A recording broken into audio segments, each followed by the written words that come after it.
Did you know a rocket uses over 85% of its fuel just to break free from Earth's gravity in the first few minutes of launch? Yeah, not to fly through space, not to land on the moon, just to get off the ground. And that is you. That's your life. That's your dreams. That's your goals. You keep thinking you're broken because you burn out early, because you get hyped up, start strong, and then, boom, you quit again. But what if you're not broken? What if you're just stuck in gravity mode? What if all that resistance you feel isn't a flaw in your character, but the exact proof you're doing something that matters? See, here's the wild part. It's not that you don't have what it takes. It's that you keep mistaking the hardest part for a sign to stop. You think friction means failure, but friction is literally physics saying you're about to move something real, and then, right when you're on the edge of escape velocity, you quit. And you wonder why nothing ever launches. And look, I'm not judging you. I've been there. You set the alarm for 6 a.m. like it's going to change your DNA. You download Notion. You make 37 new tabs. You buy a fancy water bottle and start tracking your macros like a startup bro in a hoodie. You do everything except the one thing that matters most, staying in it when it stops being fun. And it always stops being fun. Every new thing you try, new job, new habit, new gym plan, new journal, comes with a honeymoon phase. That dopamine-fueled fantasy where you think, this is it. This is the thing that's going to change my life. But here's the truth. No one puts in the Pinterest quote. Consistency is boring. Motivation is hype. Discipline is lonely. And change? Change is like spiritual puberty. It's ugly. It's confusing. And it makes you want to crawl back into the comfort of who you used to be. And you know what really kills progress? Shame. Not laziness, not procrastination. Shame. Because you're not just quitting the habit, you're quitting on yourself. You start making it mean something about you. I always do this. I can't stick to anything. I'm probably just not built for success. And boom, now you're not just tired, you're worthless, at least in your head. So you give up, and you scroll, and you distract, and you drown in content made by people who look like they've got it all figured out. Let me tell you a story. There's this guy, let's call him Leo. Not because that's his name, but because it makes him sound cooler. Leo wanted to learn guitar. He was obsessed. Watched tutorials, saved Instagram riffs, bought a decent guitar. For the first week, he played every day until his fingers hurt, until he couldn't play Wonderwall without wanting to punch himself in the throat. Then one day, he didn't pick it up. Just one day.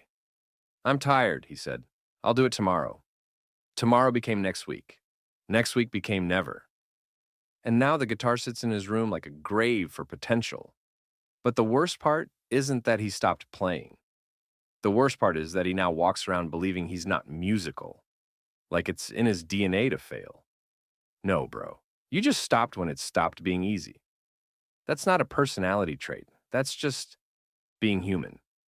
And the reason I'm telling you this is because you have your own dusty guitar. Maybe it's not music. Maybe it's writing. Maybe it's your fitness. Maybe it's just healing your relationship with yourself. But every time you start, you do the same dance. Hype, hustle, hard, hide. Then, you beat yourself up, promise to do better, and repeat the loop like you're on some Groundhog Day self-help playlist from hell. You're not broken. You're just allergic to the middle. The boring middle. The unsexy middle. The part where nothing is happening and everything is changing. Where the progress is invisible and the results are microscopic. The middle is where most people quit. And that's why most people stay stuck. Because they confuse discomfort with danger. But the truth is, discomfort is the birthplace of change. You want to know the real reason you keep quitting? You're waiting to feel like it. You're waiting for that mythical moment where you wake up motivated, like you're going to open your eyes one day and be possessed by the ghost of David Goggins. Newsflash, that day's not coming. The only way to become the kind of person who finishes is to do the thing even when you don't feel like that kind of person yet. Read that again. because your feelings are not your future. They're just weather, passing through. And some days, yeah, it's going to pour. But the only way to build something real is to build it in the rain. And if you're sitting there thinking, but I don't even know what I want, listen, not knowing is not the problem. Pretending you don't know just so you never have to risk failing is the problem. You do know. Deep down, you know. You're just scared it won't work. Or worse, it will work, and then you'll have to actually live up to your potential. That's the terrifying part, isn't it? That the life you want isn't out of reach. It's just on the other side of the version of you you've been avoiding becoming. And look, I get it. Burnout is real. Depression is real. Some days, brushing your teeth feels like climbing Everest. It's about not quitting the whole race just because mile 3 sucks. It's about knowing the difference between rest and escape. Rest heals you. Escape numbs you. One recharges your battery. The other just drains it slower. So here's what I want you to do. Next time you feel that urge to quit, pause. Not quit. Pause. Let the emotion pass like a wave. Don't judge it. Don't analyze it. Just let it wash over you. Breathe. Then ask yourself, what's the next tiny step I can take? Not the perfect step. Not the Instagrammable step. Just the next inch forward. Because if you move an inch a day, you'll lap everyone standing still waiting to feel ready. And you know what else? You don't need to be perfect. You just need to be relentless. The people you admire, the ones crushing it on YouTube or building their dream life or waking up at 5 a.m. to meditate and drink mushroom coffee, they don't have magical DNA. They just figured out the secret: progress over pride. Showing up messy, cringe, half-assed, but still showing up. Because momentum isn't built by doing big things once.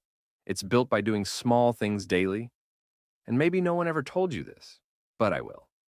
You're allowed to suck at something while still being worthy of trying again.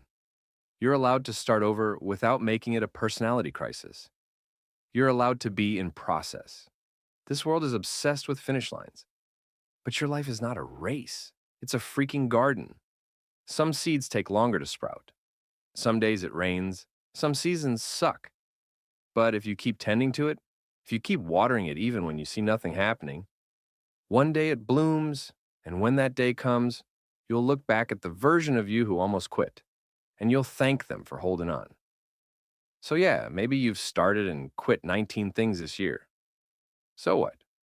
That just means you're still trying, still fighting, still refusing to give up on the idea that there's more to you than what you've settled for. This one's for you, the late night overthinker, the almost made it creative, the dreamer with 50 browser tabs open and a heart full of unfinished ideas.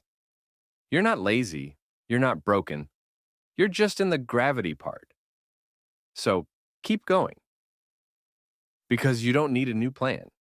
You just need to stop quitting on the one you already have.